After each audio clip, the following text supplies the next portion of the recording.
Não era algo fácil de explicar, nem mesmo para mim. Eu, que sempre me considerei equilibrada, tranquila, me vi tomada por uma inquietação que parecia impossível de ignorar.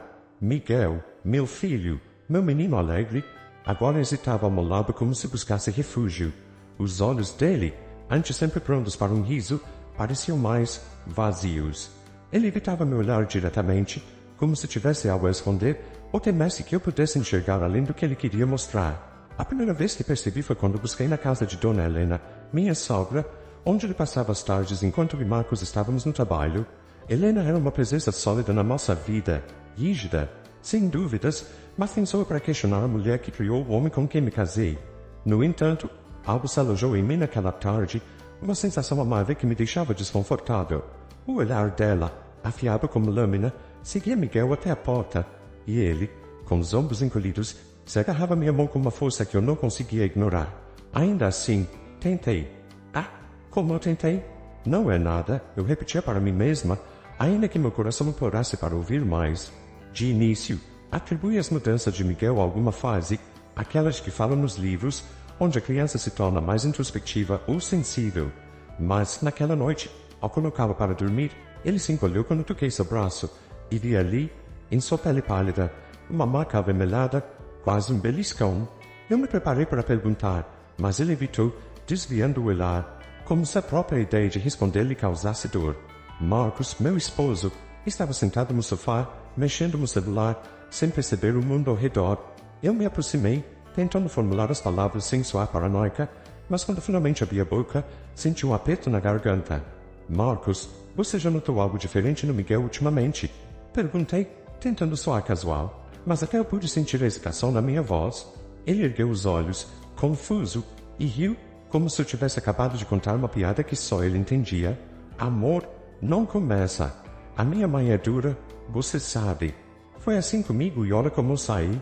Não. Ele me lançou um sorriso forçado, mas não pude corresponder. Algo se remexeu dentro de mim, uma sensação de impotência misturada com raiva, mas eu me segurei. Não queria uma briga. Respirei fundo, convencendo-me de que talvez estivesse vendo coisas onde não havia nada, como ele dissera. Mas, naquela noite, ao apagar as luzes e tentar dormir, senti uma pulsação incessante na cabeça, uma vozinha sussurrando que eu não estava errada. Quantas vezes ignoramos nosso instinto apenas para lamentar depois? Quantas vezes sacrificamos nosso senso de proteção em nome da harmonia familiar? Eu me virei na cama, observando a sombra de Marcos ao meu lado, e me perguntei o quanto ele realmente sabia sobre a mãe. O fato é que, naquela madrugada, tomei uma decisão. Eu precisava de algo concreto, alguma prova de que minha intuição não me enganava. Se Marcos não me ouviria, então eu precisaria de algo mais. A decisão de instalar a câmera me deixou com o coração acelerado e as mãos trêmulas. Não era como se eu gostasse de desconfiar da mulher que, por bem ou por mal, ajudava a cuidar do meu filho. Mas era meu dever proteger Miguel, e a imagem daquele beliscão no braço dele não saía da minha cabeça. Um aperto no peito me dizia que eu precisava agir, que talvez fosse minha única chance de entender o que se passava por trás daquele comportamento estranho dele. Esperei até uma manhã em que Marcos já tinha saído para o trabalho e Helena ainda não havia chegado. A casa estava quieta, em uma paz que, naquele instante, me pareceu cruel, como se zombasse de mim e do meu medo crescente. Eu me movia com cautela, sentindo uma intrusa dentro do meu próprio lar, e fui até a estante da sala, onde sabia que a câmera ficaria bem escondida. Encaixei-a entre as prateleiras, na direção exata do tapete em que eu sabia que Miguel passava a maior parte do tempo. Você está sendo exagerada, murmurei para mim mesma, numa tentativa de acalmar minha própria ansiedade. Mas, no fundo, aquela voz persistente e firme, o instinto que qualquer mãe conhece, me dizia que aquilo era mais do que uma precaução boba. Senti um frio escorrer pela espinha enquanto me afastava da câmera, meu coração ainda batendo rápido como uma promessa de que eu estava prestes a descobrir algo que mudaria tudo. Naquela noite, enquanto Miguel dormia e Marcos se distraía no celular, fingi que precisava trabalhar em algo para ficar sozinha. Entrei em nosso quarto, trancando a porta atrás de mim, e puxei meu laptop com a filmagem da câmera. A sensação de culpa me corroía, mas a curiosidade, ou melhor, a necessidade de saber a verdade, era mais forte do que qualquer remorso.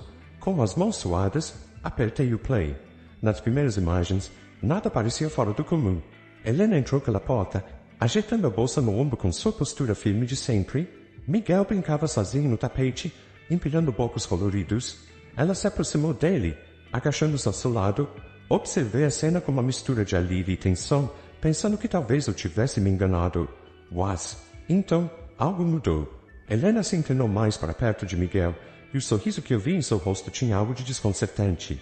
Não era um sorriso de carinho, mas de uma satisfação estranha, desconfortável. Ela murmurou algo que o vídeo não captou, mas Miguel encolheu os ombros, como se fosse um gatinho assustado, quando ele derrubou acidentalmente um dos blocos de sua torre. Ela agarrou seu braço com força, e eu pude ver a expressão de dor no rosto dele, seus olhos se apertando em puro pavor.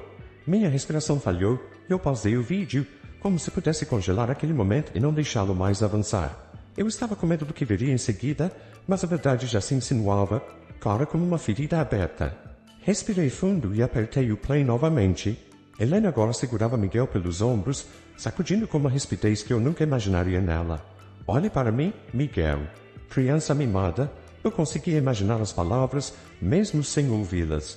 A dor no peito crescia, tão intensa que cheguei a pressionar a mão contra o coração, como se isso pudesse acalmá-lo.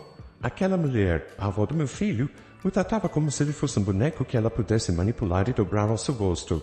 O rosto de Miguel estava pálido, sem reação, apenas o olhar assustado e o silêncio de quem aprendeu a engolir o medo. Eu não consegui assistir até o final. Fechei o laptop com um estalo que ecoou pelo quarto vazio, e o silêncio que seguiu foi como um grito dentro de mim. Era isso? Não havia mais volta? Não havia mais desculpas para tentar justificar Helena. A imagem de meu filho, frágil e submisso, ainda queimava na minha mente. Não importava o que Marcos pensasse, eu enfrentaria o que fosse preciso para protegê-lo. Enquanto me levantava da cama, sentindo uma energia nervosa me consumir, eu soube que o pior ainda estava por vir. Sabia que, ao mostrar aquelas imagens a Marcos, não só confrontaria a verdade sobre Helena, mas também colocaria nosso relacionamento à prova de uma forma que jamais havíamos imaginado. No caminho até a sala, onde Marcos me esperava, meus passos pareciam ecoar por toda a casa, como se o próprio ambiente estivesse ciente da tempestade que estava prestes a se formar. O laptop estava em minhas mãos, mas senti o peso dele em meu peito, uma âncora de algo que eu sabia que mudaria tudo entre nós. Respirei fundo, tentando acalmar o tremor que subia dos meus pés até as mãos. Quando entrei na sala, Marcos ergueu os olhos do celular, surpreso com minha expressão. Precisamos conversar, comecei, e minha voz saiu mais firme do que eu esperava. Ele franziu o senho, intrigado, e largou o celular na mesa. É sério, Marcos? É sobre sua mãe, Miguel. Aquela última frase fez com que seu rosto se fechasse, numa expressão que misturava a impaciência que eu já temia e algo de incredulidade. Amor, já falamos sobre isso, não é? Minha mãe é um pouco dura, mas Miguel está em boas mãos. Você está se preocupando demais, ele respondeu, tentando soar calmo, mas o tom de voz escondia a irritação crescente. Eu sabia que esse era o nosso momento, que eu não podia deixar passar. Meu coração batia tão rápido que parecia tentar me impedir de falar, mas eu sabia que precisava continuar. Não, Marcos. Não estou imaginando coisas. Abri o laptop e o posicionei entre nós. Eu instalei uma câmera na sala. Eu precisava ter certeza. Vi seus olhos se arregalarem em surpresa e depois em choque. Olha! Apertei o play e segurei minha respiração. Nos primeiros segundos, ele ainda parecia cético, talvez até um pouco impaciente. Eu podia ver as perguntas em seus olhos. Como eu usava? Como eu podia fazer isso sem contar a ele? Mas então Helena apareceu no vídeo, aproximando-se de Miguel com aquele sorriso estranho e predatório. Vi os ombros de Marcos se enrijecerem.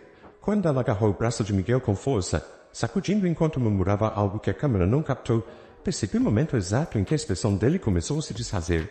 Isso não pode ser, ele balbuciou, mas eu vi o pânico invadir seu rosto. A incredulidade virou confusão, e a confusão rapidamente se transformou em um desespero silencioso.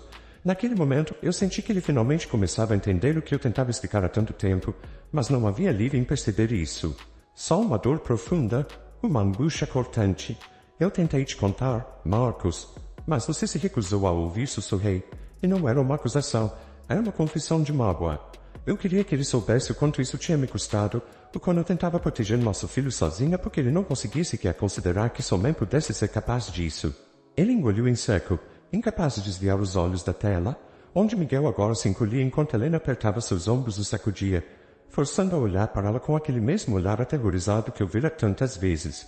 Quando o vídeo terminou, Marcos levou as mãos ao rosto, os cotovelos apoiados nos joelhos, como se o peso do que tinha acabado de ver fosse demais para suportar. Eu esperei, sem saber o que dizer, deixando o silêncio entre nós crescer, esperando que ele pudesse entender o que eu sentia.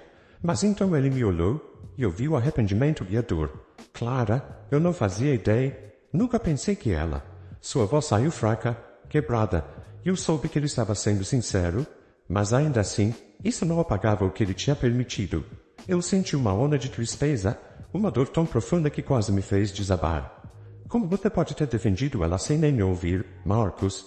Nosso filho, ele estava sofrendo nas mãos da sua mãe, e você preferiu ignorar. Ele se levantou de repente, andando de um lado para o outro, com as mãos nos cabelos, como se tentasse arrancar o próprio desespero. Eu não queria acreditar. Clara, ela é minha mãe. Eu confiei nela. Ela sempre foi dura, mas pensei que estivesse sendo cuidadosa, que amava Miguel como avó. Amor não é isso, Marcos. Amor não é submeter uma criança a medo e dor. Meus olhos estavam marejados e as palavras saíam em sussurros rasgados. Ele parou, olhando para mim com os olhos vermelhos, e pude ver a dor crescendo nele, aquele peso que eu também carregava. Em um ato instintivo, ele se aproximou e segurou minhas mãos, apertando-as como se fossem a única coisa que o mantinha de pé. Eu sinto muito, Clara. Sinto muito mesmo. Eu deveria ter confiado em você, deveria ter ouvido. Eu balancei a cabeça, tentando absorver seu pedido de desculpas, mas a dor ainda estava ali, uma ferida aberta que talvez demorasse a cicatrizar. Agora sabemos, Marcos, e agora precisamos proteger Miguel. Ele assentiu, engolindo o choro, e eu soube que, pela primeira vez, ele sentia a responsabilidade tanto quanto eu. O que estava entre mim e Marcos era um silêncio pesado, como se cada palavra dita agora fosse frágil demais para suportar o peso de tudo o que vimos. Mas, depois de assistir aquele vídeo, algo mudou nele, uma espécie de determinação que se refletia em cada movimento. No dia seguinte, ele me esperou com a decisão já pronta, e, apesar de minha própria dor, vi nos olhos dele que estava pronto para enfrentar o que fosse preciso para proteger nosso filho. Eu tinha passado a noite em claro, pensando em tudo o que aquilo significava para nós como família. As lembranças de Helena, do modo como ela sempre foi firme e, sim, autoritária, se entrelaçavam com as imagens do vídeo, e eu não conseguia mais conciliar as duas versões da mesma mulher. Havia uma parte de mim que esperava que Marcos tentasse uma desculpa, uma última defesa, algo que a parte magoada de mim ansiava contestar. Mas, ao contrário, ele apenas me olhou com uma mistura de tristeza e determinação, e juntos traçamos um plano para confrontar Helena. A visita à casa dela foi uma das experiências mais tensas da minha vida. Helena nos recebeu com o mesmo sorriso de sempre, mas percebi, com um arrepio, que agora via aquele sorriso de uma maneira completamente diferente. Ela não sabia o que nós sabíamos, e isso me enchia de uma espécie de força que eu não esperava encontrar em mim mesma. Marcos trocou o olhar comigo, e eu percebi que ele também sentia o mesmo. Precisamos conversar, mãe, ele disse, sua voz mais firme do que eu já ouvira antes. A expressão dela mudou, do sorriso automático para um olhar de alerta, e foi nesse instante que vi a mulher que ela realmente era. Descobrimos o que você tem feito com o Miguel. Ela arqueou uma sobrancelha, fingindo surpresa, mas havia algo nos olhos dela, uma sombra que só Marcos e eu podíamos ver agora. Marcos, querido, eu não sei do que está falando. Sempre cuidei de Miguel como se fosse meu próprio filho. Vocês me deixam encarregada dele todos os dias. Afinal, Marcos respirou fundo, sua mandíbula cerrada, e, então, calmamente, tirou o celular do bolso. Ele havia salvado o vídeo no dispositivo, pronto para confrontá-la com a verdade crua e inegável. Clara colocou uma câmera. Mãe, ela precisou, porque você nos enganou. Enganou a mim e a Clara, mas principalmente enganou Miguel. Ele é só uma criança. Por um segundo, vi algo se despedaçar no rosto de Helena. Era como se o disfarce finalmente tivesse caído. Ela olhou para o vídeo em silêncio e sua expressão se fechou, endurecendo. Vocês realmente fizeram isso. Espiaram uma avó cuidando do próprio neto. É isso que nossa família se tornou. Ela tentou inverter o jogo, sua voz carregada de indignação, mas já era tarde demais. A verdade estava ali, e não havia desculpa que pudesse apagar o que vimos. A família foi quebrada no momento em que você achou que podia intimidar uma criança indefesa. Mãe, Marcos rebateu, e percebi que cada palavra saía dele com dificuldade, como se quebrasse um pedaço de sua própria identidade. Eu te amei, confiei em você, mas isso eu não posso perdoar. Ela nos olhou por alguns instantes, eu quase podia ver os pensamentos passando por sua mente, uma mistura de raiva, talvez vergonha, e algo mais sombrio que eu nunca tinha enxergado antes. Muito bem, façam o que acharem melhor. Eu só lamento que vocês estejam prontos para destruir nossa família por um erro menor. Menor. Eu finalmente falei, minha voz surpreendendo até a mim mesma. Você não machucou apenas Miguel, Helena. Você destruiu a confiança que tínhamos em você. Não posso mais confiar meu filho a alguém que o faz temer cada segundo que passa. Isso não é família. Sem esperar por mais desculpas, Marcos e eu nos viramos e saímos, deixando Helena em seu silêncio sombrio. Naquele instante, eu soube que, por mais doloroso que fosse, tínhamos feito certo. Nosso lar, agora, seria um lugar onde Miguel nunca mais precisaria temer alguém que deveria amá-lo acima de tudo. A ferida estava aberta, e eu sabia que não fecharia tão cedo, mas havia também uma nova sensação surgindo, a de liberdade, de um futuro onde meu filho poderia finalmente crescer seguro, protegido e cercado de amor verdadeiro. O sol da manhã iluminava a sala de estar, e a luz dançava nas paredes como se quisesse quebrar a tensão que pairava no ar. Era um novo dia, um novo começo, mas as cicatrizes ainda eram visíveis. Eu sabia que o caminho à frente não seria fácil. Miguel estava brincando no chão, seus risos ecoando pela casa, e eu me agarrei àquela imagem como se fosse um talismã contra todas as sombras que tentavam me atingir. Depois do confronto com Helena, a vida tornou-se uma jornada de adaptação. Marcos e eu decidimos nos afastar de sua mãe, não porque quiséssemos, mas porque a proteção do nosso filho era a prioridade máxima. As mensagens e as ligações de Helena tornaram-se frequentes, mas nós optamos por ignorá-las. O tempo passou, e a distância se tornou escudo, uma forma de reconstruir o que tínhamos perdido e reafirmar a confiança que se quebrara em 1000 pedaços. Durante semanas, cada noite era marcada por conversas profundas entre Marcos e eu. O amor que sempre existiu entre nós parecia ter ganhado uma nova dimensão, um novo significado. Conversávamos sobre nossas esperanças e medos, sobre o futuro que queríamos para Miguel. E, por mais que as dores do passado ainda ardessem, um novo laço se formou entre nós. Eu sentia que o que passamos nos tornara mais fortes, mais unidos. As risadas de Miguel eram nossa luz, e seus pequenos triunfos diários nos lembravam do que realmente importava. Certa manhã, enquanto Miguel brincava com seus blocos coloridos, eu e Marcos sentamos no sofá, uma xícara de café quente nas mãos. Acho que precisamos contar a ele sobre o que aconteceu, Marcos disse, sua expressão séria. Meu coração disparou com a ideia. Era uma conversa que eu temia, mas sabia que, com o tempo, ele faria perguntas. Não podíamos protegê-lo para sempre. Ele só tem 4 anos, Marcos, respondi, olhando pela janela. Não quero que ele tenha medo ou sinta que precisa se preocupar com coisas que não consegue entender. Mas, ao mesmo tempo, o peso de não falar sobre o que aconteceu me parecia opressivo. Precisamos ser honestos com ele, Clara, mas podemos fazer isso de uma maneira que ele compreenda. Não precisamos entrar em detalhes. Podemos apenas deixá-lo saber que sempre estaremos ao lado dele. Que ele nunca está sozinho, Marcos propôs, e eu percebi que ele estava certo. O diálogo era a chave para manter nossa relação saudável e para que Miguel nunca se sentisse responsável por algo que não era sua culpa. Com o coração acelerado, reuni coragem para conversar com Miguel. Fui até ele e me agachei à sua altura, seus olhos brilhantes cheios de curiosidade. Miguel, você sabe que sempre queremos que você se sinta seguro, certo? Ele assentiu, confuso. Então, precisamos te contar uma coisa. Sua avó, bem, ela não agiu da melhor forma com você. Nós vimos algumas coisas que não eram certas, e nós tomamos a decisão de que você não precisa mais vê-la por agora. O olhar de Miguel se tornou sério, e o coração apertou em meu peito. Mas eu gosto da vovó. Ele disse com a inocência que só uma criança pode ter aquela palavra, gostar só como um golpe, um lembrete da complexidade dos laços familiares. Eu sei, querido, mas o importante é que você sempre esteja seguro e feliz, e nós estamos aqui para garantir isso. Você pode brincar e se divertir sem medo. Segurei sua mão pequena, e a sensação de seu toque suave me trouxe uma onda de proteção que me fez sentir que, de alguma forma, tudo ficaria bem.